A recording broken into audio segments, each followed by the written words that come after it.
Hi everybody, Honest John here. On Friday, 9 lawsuits that Trump has brought to try to overturn the results of the 2020 election were either tossed out by the courts or withdrawn by Trump's lawyers. And today several more of those lawsuits were withdrawn. So he's pretty much reached the end of the road when it comes to his legal challenges, but Trump still refuses to concede the election to Joe Biden and won't allow the transition to move forward. It's just one more example of Trump putting his own ego ahead of the welfare of the country. And we're also seeing unprecedented cowardice on the part of the Republican Party, who simply refused to stand up to the orange monkey. And it was a clear and convincing victory for Biden. Although I have to admit, it is surprising that the election was as close as it was when you think about Donald Trump's handling of the coronavirus pandemic. It was so colossally incompetent that it's actually kind of suspicious. It's quite possible that his response to the pandemic was dictated by Vladimir Putin in order to weaken America. But it was so bad that any intelligent person would cringe at the thought of him returning to power. So the fact that over 70 million people voted for Trump shows how low the bar is for a white man. If Barack Obama had been as clueless, classless, and ignorant as Trump, he never would have even had a first term as president.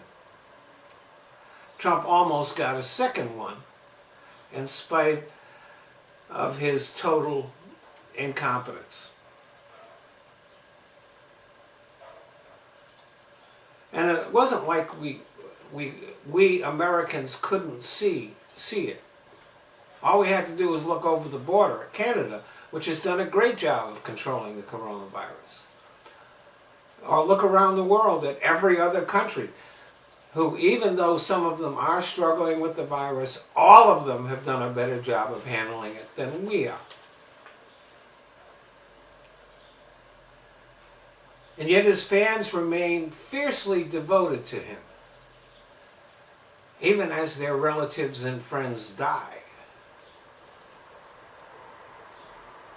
Trump's refusal to stand up to Vladimir Putin for targeting our soldiers doesn't seem to bother his fans either. He did lose the military vote in this election, but the cowards in the Republican Party continue to indulge Trump's delusion that he got cheated out of the election. And Trump is making plans to run again in 2024. But he might want to slow his roll on that one. Convicted felons are not eligible to run for president in the United States. And by this time next year, Trump will have been convicted of serious financial crimes in New York State, and other legal problems will be pending.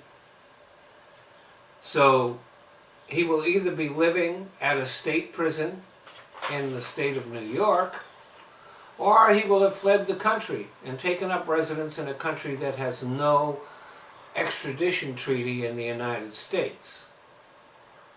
It is highly likely that that country will be Russia.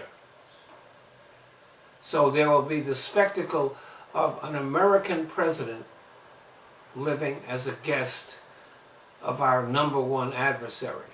And at that point, there will be no denying that the Russian scandal was real. You won't be able to call it a hoax anymore. It'll be very clear that Trump is Putin's boy and has been for years. It'll be an indisputable fact that Donald Trump betrayed his country in order to win the 2016 election, and that he continued serving Putin from the Oval Office. Even then, Trump's fans will remain devoted to him because they are not loyal Americans. You can't be loyal to the United States and loyal to Trump at the same time. And they're not even loyal Republicans. All that it would take is one tweet from Trump to destroy the chances of any Republican candidate, no matter what his record is.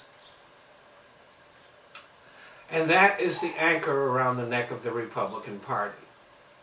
The fact that they are the party of Trump will be used as a weapon against the Republicans for years to come. The loyalty and patriotism of any candidate or any Republican voter will be a legitimate question,